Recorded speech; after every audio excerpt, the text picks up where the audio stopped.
been talking with tons of people about a particular concept that I stumbled on, which I mean, for some people may be a no brainer, but for me, it was an aha moment. I was in a meeting with the Global Leadership Network, and who you see with me today is Mitch Barnes. He's a former CEO of Nielsen, and which, when I told Sal, he was like, okay. That's a big company. That's a big deal. And then he's been able to do some work with us in relationship with the Global Leadership Network, with my work here with ABBA here in Austin. And honestly, though, aside from all that, what happened was I was on a work call and someone mentioned a way that Mitch leads his meetings. And the reference went something like this. It was that when Mitch is in a meeting, he makes sure that we leave no assumptions unchallenged, that we don't walk into meetings and we make decisions based on assumptions that we're not at least reflecting on. So I heard that. And then later I ended up having a meeting with Mitch. And I asked him a little bit about it, but it just wasn't enough time and it wasn't the format to get the meat of that concept. Because for me, I asked over the next several days, I asked God to help me pay attention to my assumptions and to help me see where I was could be sitting in a meeting and thinking I'm reading someone else's uh, response. And I didn't challenge that. So I'm responding to an assumption. And even in conversations with my teenage sons or dealing with them. And so I've had many conversations with you guys individually that has then translated this concept over to that. And I thought, I'm going to ask Mitch if he would give me just a little bit of time to unpack that. So, and again, I'm attributing a statement that was made about him making statements in meetings. So, Mitch, would you start with that? How would you explain what Eric shared with us in that meeting where you say something like, hey, let's don't leave any assumptions unchallenged. Let's think through our assumptions here. What would that look like in a meeting? And then I want to talk about what it looks like in our lives. Well, I think probably the most current example let me say it this way, Jennifer. I've thought this way for a long time, going all the way back to early in my career when I started at P&G. I was just trained to think this way. But I more recently have been reminded of the importance of thinking this way. I was reading a book called The Biggest Bluff by Maria Konnikova, and she talks in the book about a guy named Eric Seidel. And one of the most important things she learned from Eric Seidel was this line he says, more inquiry, less certainty. More inquiry, less certainty. And I think that is a very contemporary way of saying the same basic idea that you've raised here, which is challenge your assumptions. Keep asking yourself questions and others questions too about why we believe what we believe, and make sure that the reasons for why we believe what we believe are still valid, even as the situation that we conduct our lives in day to day continues to change and change rapidly. And that's why this is so important to continue to go back to, what underpins our basic beliefs, what underpins what we think is the right next step in our lives or in our work.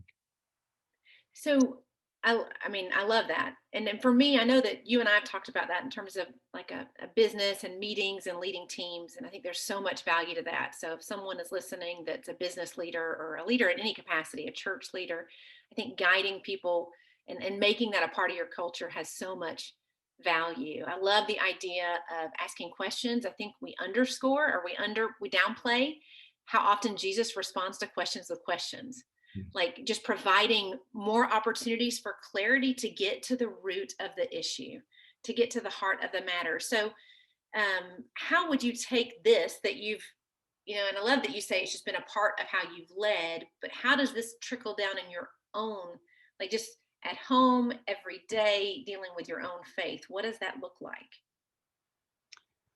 Well, I say this sometimes to my kids, but I often will say it to myself when I look in the mirror. It's important to have strong points of view about things, whether it's politics or relationships or important decisions that I might have to take at work. So that's fine. It's really valuable to operate with a level of confidence, and having strong points of view about things is almost a prerequisite to come across as somebody who has confidence in what you believe. But then there's a second side to it, which is bring along with that dose of confidence a equal dose of humility. Oh, I So the love way that. that manifests it for me in my day-to-day life is I have really strong points of view about things, but I don't hold on to those points of view too tightly. I hold on to those points of view, in fact, loosely. And what that means is while I have a strong point of view, I'm holding on to it loosely enough that I remain open to hearing things from other people that may challenge my underlying assumptions, getting back Yeah. to that word of assumptions. That allows me to continue to learn. I never really feel like I've reached a level of finality and certainty, going back to the idea of more inquiry, less certainty. So if I stay open to new information, if I stay open to continuing to learn, then I can stay on the right side of whatever it is I'm supposed to be doing. So that's the way it looks for me in a day-to-day rhythm, which is have really strong points of view, hold on to them loosely. That means I'm operating with confidence and an equal dose of humility. And I stay in learning mode all the time, every single day of my life.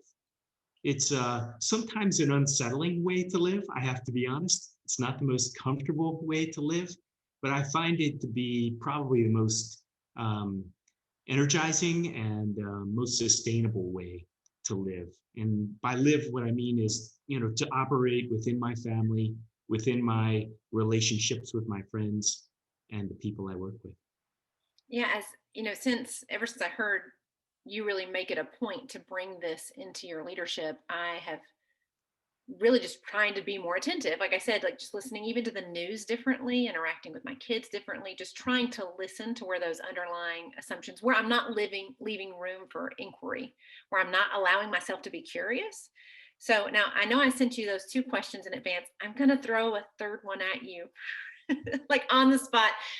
So, if we drop the ball, it's fine. We just go back and record again. But I've often communicated with people this idea that when we live open-handed, now, and there's a million reasons we close our hands.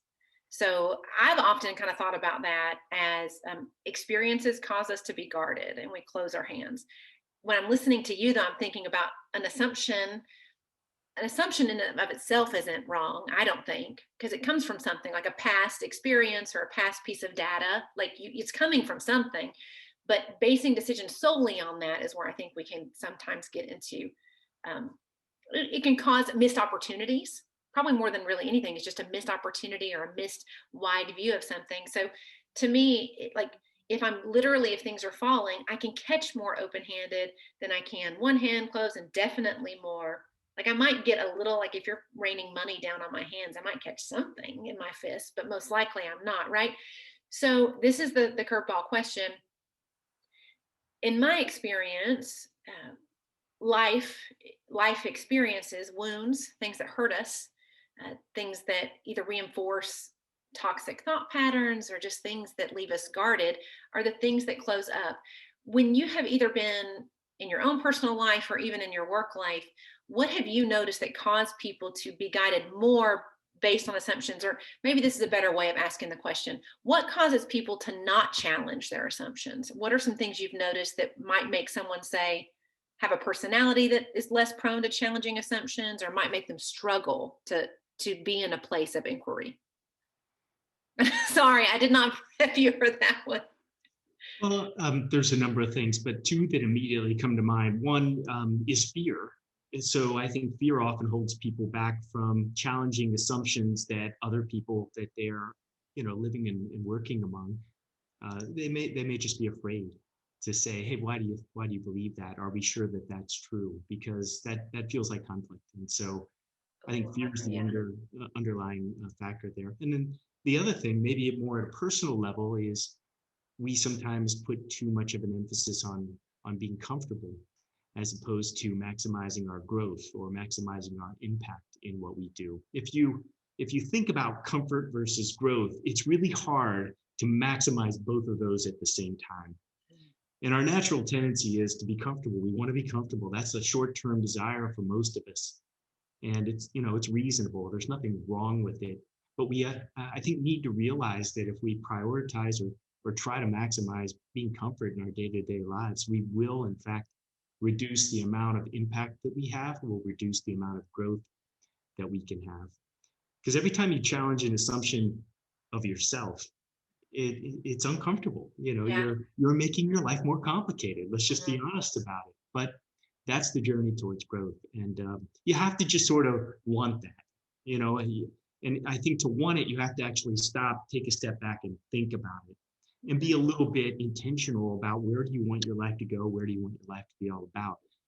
I remember being challenged on this about 15 years ago. Somebody stopped me. I was waiting in line to get a book signed, and somebody stopped me, pulled me over to her table, and I didn't even know who she was.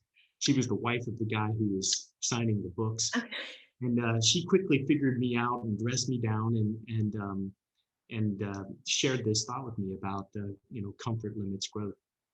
And I've since then just said, well, no, that's not something that's going to happen to me. And so I've really learned now to realize that being uncomfortable, moving into really challenging periods in my life can be really something to be excited about, because it means something good is probably on the other side of that if I can just push through it. There's Yeah. something I shared with you, Jennifer, and maybe it would be interesting to share with everybody who's watching and listening in here. But there's a little quote that I love to remind myself of all the time about the value of a struggle, the value of being uncomfortable, being willing to be uncomfortable. And it comes from a book called John Adams, written by David McCullough, where he quotes Abigail Adams. And she wrote a letter to her then 12-year-old son. He was about to get on a ship and sail across the ocean. And back in those days, of course, no guarantee he was going to make it. Mhm. So she writes this letter to him. And in the letter, it says something like this. It said, "There are times in which genius would wish to live. It's not in the still calm of life or the repose of a Pacific station that great characters are formed. The habits of a vigorous mind are formed in contending with difficulties. Great necessities call out great virtues. When a mind is raised and animated by scenes that engage the heart, then those qualities that would otherwise lay dormant wake into life and form our character." I love that. So to me, that quote kind of captures this whole idea of, do you want to be comfortable? Well, of course we do, but don't allow yourself to be too comfortable, because you'll give up too much in the process. And that goes with challenging your assumptions, Yeah. others' assumptions. It goes with a lot of things, really. I definitely loved your point. And they weave together the idea of I'm uncomfortable because I'm afraid if I say something, it is going to seem like conflict, and there's a fear of that. So people who probably are conflict averse are like, I don't want to go. I don't want to challenge assumptions, because then people are going to think I'm always that person, or I'm saying that thing. And often people will come to me and be like, I want to say this, but I'm afraid they're going to hear it this way. And I'm like, honestly, when you're telling me, because when they're telling me, there's like zero, there's not an agenda, there's just their heart. And I'm like, actually, if you could just say it just like that, it almost all the time sounds great, but you get that fear, and you get that, I'm not willing to risk that comfort. And another thing that I often tell people is, we always want that mountaintop experience, but the valley is where vegetation actually lives, where fruit is actually grown. Like, nothing lives up there. There's not a lot of life sustained at the top of the mountain. It's beautiful. The views are wonderful, but it's only meant to be experienced for a moment, because really the richness and it comes in those valley moments of life. But that's also easier said, and way easier to say when you're not in the valley. And so I love all that. Well, Mitch, I feel like we could learn from you for hours. I'm not sure if you're ever slated to speak at the GLS, but they really need to strongly consider that. I think all this needs to be on the stage at GLS in August. So, but that'll be my GLS plug for you To and be for. honest, that's where most of what I believe comes from. Well, there you go. That's great. So you want to be more like Mitch, go to the GLS. That'll be our promo for that. So I thank you so much for your time. And I know that we're going to have many more meetings together. And you just need to know that while I'm sitting in that meeting, probably a little quieter than right now, I'm challenging my assumptions, because you've taught me to. So thank you so much, Mitch. Great. Good to be with you.